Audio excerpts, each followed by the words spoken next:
Good morning. I'd like to tell you about something that can help us find the truth.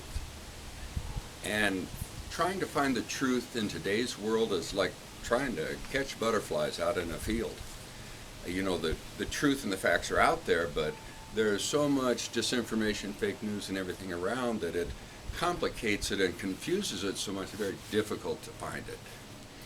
So I want to tell you about a method of trying to determine the truth that was developed back in the 1300s, centuries ago. And there was a monk, and he was in charge of determining the veracity of divine miracles, and he had certain methodologies that he would use. And his methodology was so good that it has lasted all of those centuries and is still currently in use.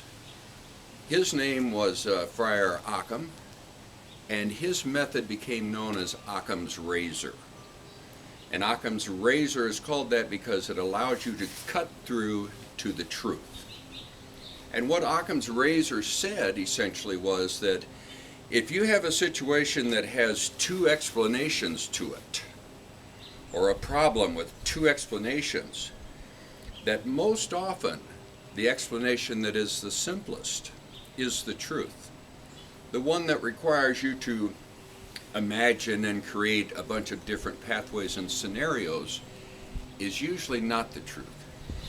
I will give you an example. We're in the United States. I'm sitting on my back porch and I hear hoofbeats. Okay, well, Mr. Occam's there and he says, Steve, how do you explain that sound of hoofbeats? And I said, well, it's horses. He says, well, why do you think that? And I said, well, horses are very common around here. We don't have any other, urban creatures or whatever, of that size make that much noise. So I would just figure it's going to be horses. So Occam turns to another person and says, what do you think that is? And caused the hoofbeats. And he says, I think it was zebras. And Occam says, well, explain what you mean. And the guy says, well, zebras can make that sound.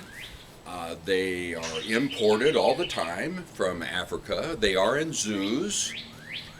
There are escapes from the zoo that are known. And we have a zoo just 50 miles from here. So I think it was zebras that came through. Well, Occam looks at that and says, well, on one side we have just a very simple statement. It was horses, backed up by a lot of common sense and knowledge. On the other side, we have something that could explain hoofbeats, but it requires us to accept a whole litany of maybe improbable or, explanations that ask us to accept a lot of what ifs. And so Occam's going to say, well, we're going to call it the horses that create the hoofbeats. Then the guy with the zebras says, hey, they took some pictures of these animals down there. And they captured those animals and have them in a corral down the road. And some guys are there, watching them. And so Occam says, well, now, we would have the proof that we need. He said, let's see those pictures. And Zebra Boy says, gosh, I accidentally burned those. My bad. And Occam then says, well, let's go down and take a look at them down in that corral you have down the road there. And so we go down to the road there and the corral's empty. And the animals are gone. And the guy says, I don't know for sure, but I heard that a truck picked those up and took them away and killed them and buried them. And then I also heard that the truck drivers, they just kind of mysteriously disappeared. So Zebra Boy has these facts that could support his opinion, but he elects to have those not be brought forth, which makes you wonder, why does he do that?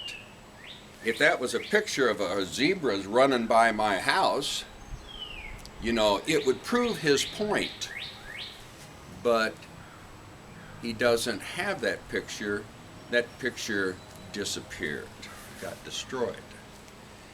And that is kind of the type of thing that we're seeing with China and that wet lab.